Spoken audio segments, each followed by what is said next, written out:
obviously, congratulations to Miami. We knew we had a good opponent, and they earned it. I mean, heck, they double-digit hits and almost double-digit runs. So, we know they're very offensive, and they did a great job with 2 strikes and 2 outs. And usually in the postseason, those are the difference, the swing innings. You're 1 out away from getting off the field, and you don't get off the field because they get a 2-out hit or vice versa. We've done that at times too. So congratulations to them, and, man, looking forward to tomorrow. All right, take questions for Eddie first.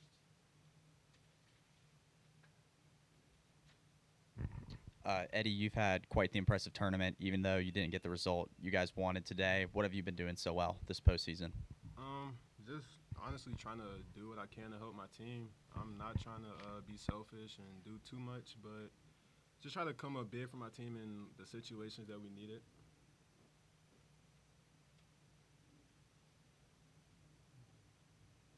Go ahead, Dustin. Eddie, I guess the conversation amongst your team after this loss, knowing that you do have tomorrow to punch your ticket to Omaha, what does that look like? Have you guys had any brief talk? I know you guys just got off the field. I mean, yeah, Coach talked to us about it, but yeah, we still have one more game to play here in this beautiful stadium with all the beautiful fans, packed out stadium. So I have confidence that we'll bounce back. As Coach always said, we get knocked down, but we always get back up. So I have 100% faith that we're going to come back and win tomorrow. Eddie, in regards to that, you going in that last inning, you guys still had the confidence. It looked like that you could come back and get this one. Kind of take us through that the last inning and what it was like. We just always know that we have the chance to come back with this lineup. This offense is just we're really dangerous, I believe. But we all have that confidence, and we all know that we can put up a crooked number just like that. So I don't think anybody just had any doubt in their minds in that last inning. We all knew that we could make something special happen.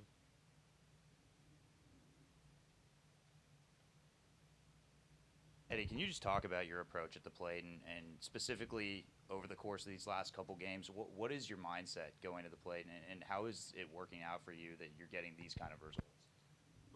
I normally look for certain pitches in certain situations, so I'm kind of just trying to outsmart the pitcher, but at the same time trying not to be too or think too much about it. So it's just certain situations. I think fastball, or for the most part, I do think fastball other way, and then try to react to the off speed, and then hopefully I can pull it or whatever. But there is some situations where I think first pitch slider, like the one I hit out today, the slider, I was sitting on that. So it all depends on the situation.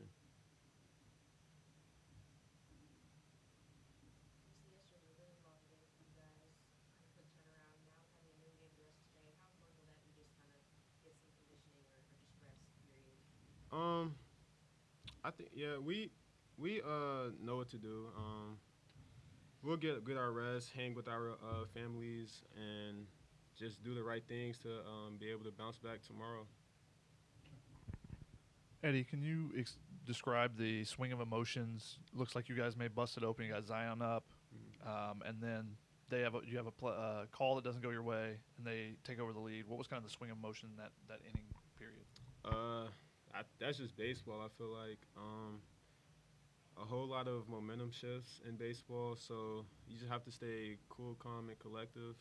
Just try not to, like Coach says, not get too high, not get too low. So I think in that inning we just had to know that we can bounce back and score some runs. So we just try not to get too low in that situation and just do it on offense. Do it on the offense.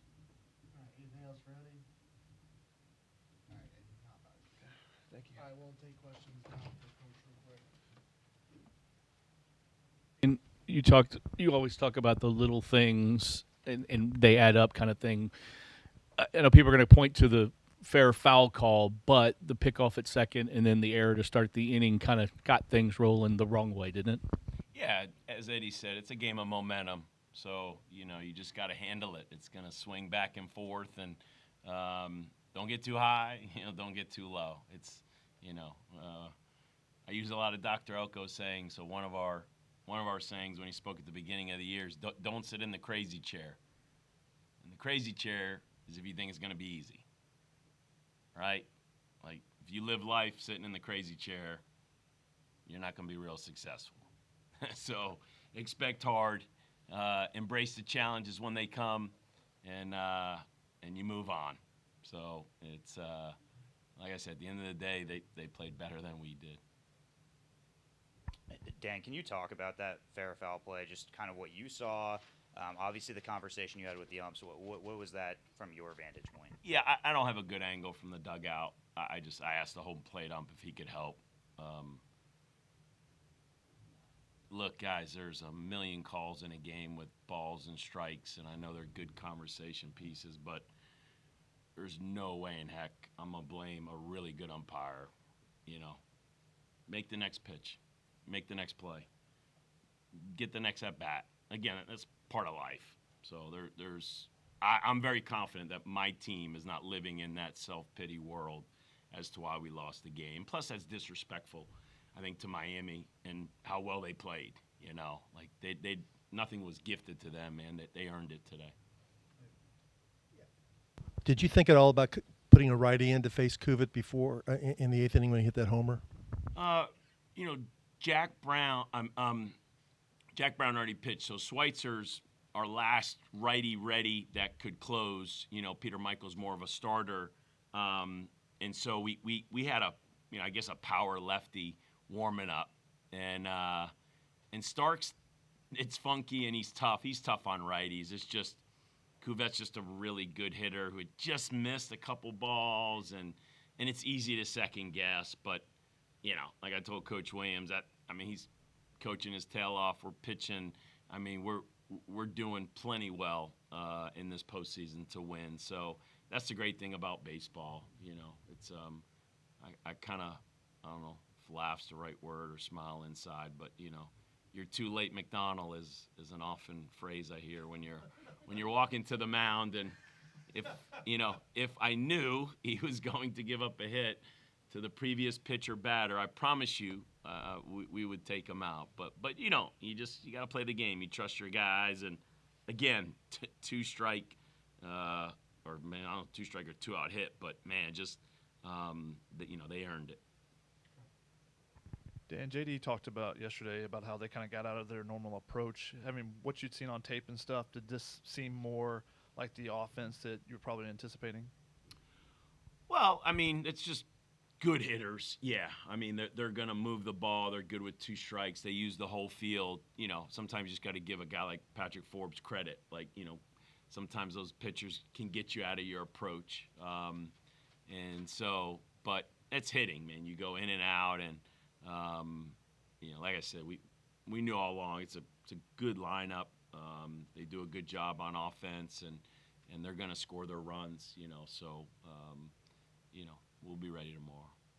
Coach, will it be Eberle starting tomorrow? And if so, what is your confidence in him? Yeah, I mean, right now, as well as he's pitched, definitely, you know, you feel good that you got a really good starter.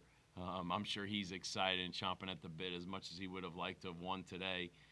Man, he gets a chance to pitch at Jim Patterson Stadium. So, you know, knowing how he is, and again, it's like, you know, control your emotions and take a deep breath and, man, enjoy this. This is fun. Considering what's at stake tomorrow, Dan, what is your message to your kids? For us, it's, again, just really enjoy this journey. You know, we've been saying it a lot, especially the past few weeks, man. Destination is not, you know, on our mind. This is the best weekend in college baseball. I mean, conference tournament's fun. The next stage is fun. But you don't get to play in front of 6,000 at Jim Patterson Stadium. So my message is enjoy this, man. This is the best weekend you'll ever have in college baseball. So, man, you better enjoy it. Come out and have fun. And then kind of piggybacking off that, what your message was, after that 4th inning, you looked kind of fired up in the dugout. What were you saying to your guys there when Miami took the lead for a little? Probably the similar messages. We talk about another phrase we have, so what, now what, you know, so what? It's nothing we can do about it, you know. it's really it's the question, now what? Now what are you going to do? And, so what?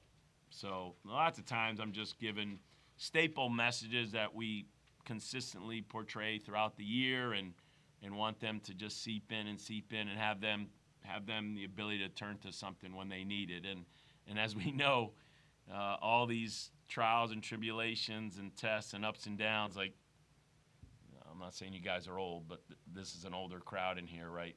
This is life, right? I mean, this is part of it. So I'm super excited. Like I said, I believe in these guys. I trust these guys. Man, I'm so ready to play. And as much as I love doubleheaders, I wish they would let us play tonight at some point. But we'll see what time they want us to show up tomorrow. Anything else? All right.